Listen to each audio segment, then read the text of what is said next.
We're back in the workshop here at the David Brown 885, and this weekend we have a bit of a challenge. We got to get the block out and off to the machine shop before Christmas. I'm travelling next week, but work won't be back till probably Saturday night, which means the chance of me doing it next weekend is pretty low. So we got to crack on and get this out. So quick recap: we have the issue with the engine. We've got blow-by between the cylinders and the pistons. Last weekend we managed to take off the top head, a lot of the cooling system, got the tractor split and a few other pieces. This weekend we got to get the get the block off the chassis, because on this model the chassis is the sump. Going to be a bit of a challenge to get that all done this weekend. And also, I've not taken off the diesel pump before, so figuring out how we get that timed correctly or make sure we understand the timing so we can put it back quickly is going to be very important.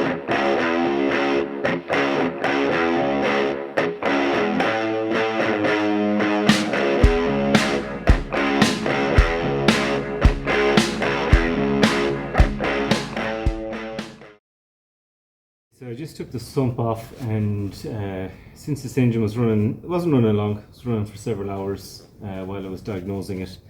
I got a little magnet here, good just to see if there's anything in the oil that's left over right at the bottom of the pan. There's a section here where things that accumulate on.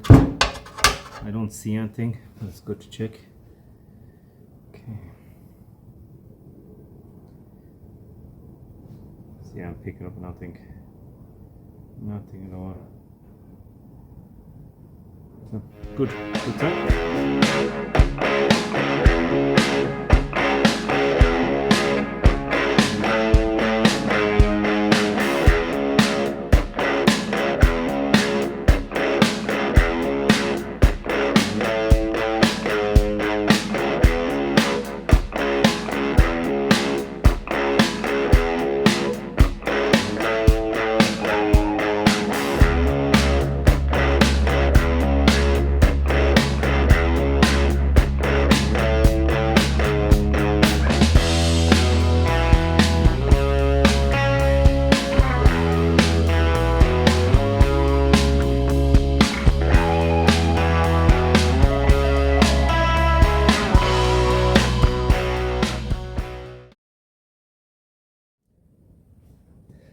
That's the block out of the frame.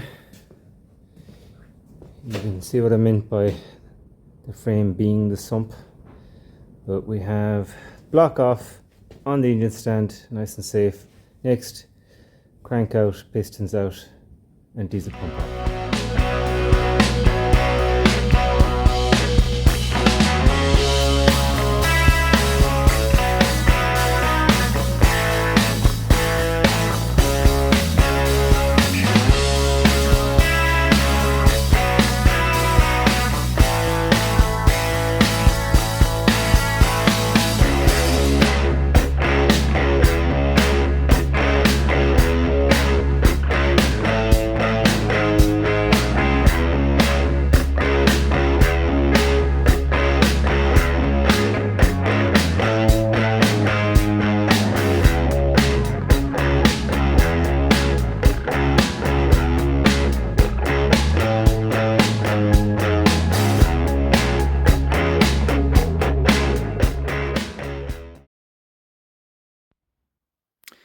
That's the block ready for machining. I just need to take out the studs. I need to get a tool for doing that, but that should be pretty straightforward. And yeah, as I suspected, the cylinders are not in particularly great shape. You can see here quite a bit of marking on them, and that big mark in the middle. The rust is a bit superficial, but it looks worse in the camera, but that mark right there is not good. And that also coincides with a mark that I can see on the piston here, where you can see clear blow by there between the first ring and the ring. The ring is not damaged, the ring is fine. So that's the issue we need to fix. Everything else looks really good, no wear or anything on it. It looks in good shape. So we'll work on getting this to the machine shop, figure out what they want to do. Do we oversize or can we line it? I'm sure they'll know what to do once we get it there. So yeah, great achievement getting that done this weekend, and we'll work on getting it to the machine shop. So once we've that work done and we've the block back from the machine shop, we'll get back and see if we can get this reassembled back together and running again.